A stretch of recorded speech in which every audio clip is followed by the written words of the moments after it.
What's up, PipSnipers here, back for another update. Let's take a look at Bitcoin here and what it's doing.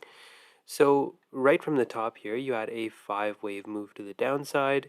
People thought we would be breaking out. People thought we would have a full breakout of this wedge, but it turned out to be just an ABC corrective move. And then we had a huge waterfall move to the downside. Now it looks, when I take a look at this on the 4-hour time frame, I do not see a fifth wave in here. Okay, so this is your first wave, second, quick third wave, and because you had such a quick wave 2, it looks like this wave 4 is taking its time. You guys see that? How this wave 4 is taking its time? So this could be the top of your wave 4 over here, as long as we stay below this high. And then we're bound to have your wave 5 down here. These are your fifth wave potential targets over here. Okay? Now, right now, it's printing a bunch of dojis just ranging over here, doing a Bart Simpson pattern, and then we could see a quick move to the downside. Okay?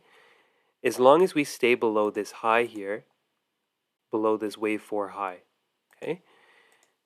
Okay, we also have a CME gap, so there is a possibility that this is an A, B, and then we have a C move up to the CME gap to fill it, and then we continue our move to the downside. Now, once we break above, if we do break above the CME gap, that leaves us open to this hard resistance here at the 0.702.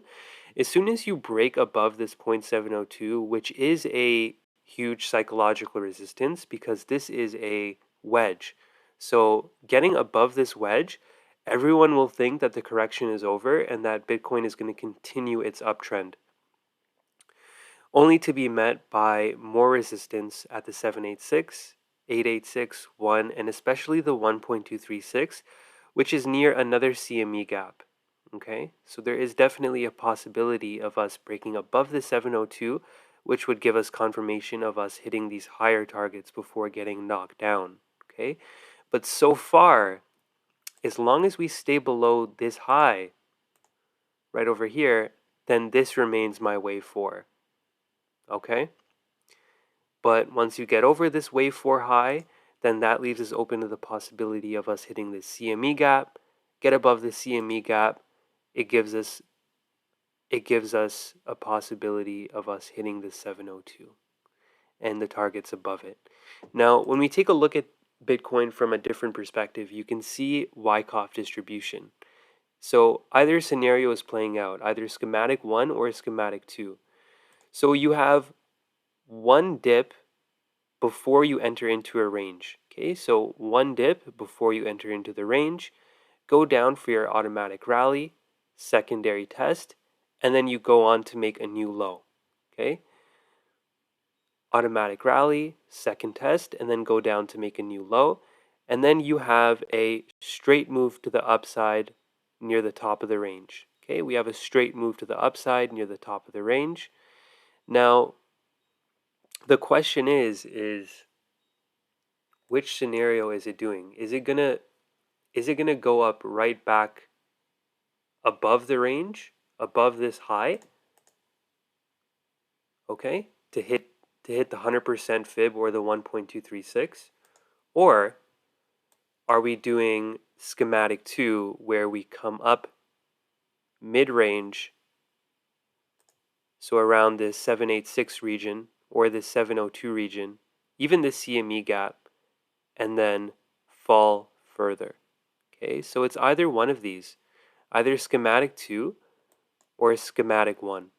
We have to keep our eye, but we have to keep our eye on the levels. But if you are thinking of shorting this, what I would recommend is to use low leverage, okay, nothing over 5x, and to ladder the shorts. Okay, so if we do come, so you can put in a short now, just a very small short. If it comes up to the CME gap, put in another short. Just slowly DCA into the short. Build the short position rather than ape into it.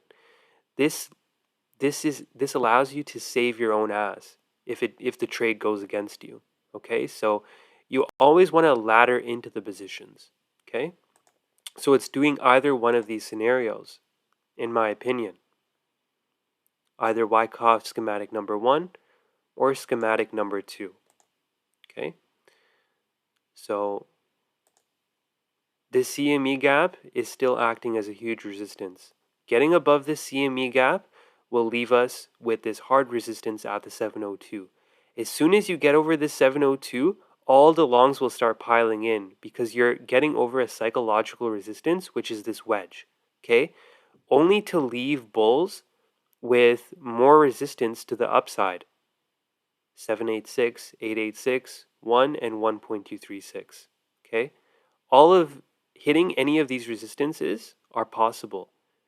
Okay? So just be careful when you're shorting. Do not ape, but rather build your position while DCAing. Okay? Hope you guys enjoyed the Bitcoin video. If you have any questions, just let me know. Peace out and take it easy. See you in the next one.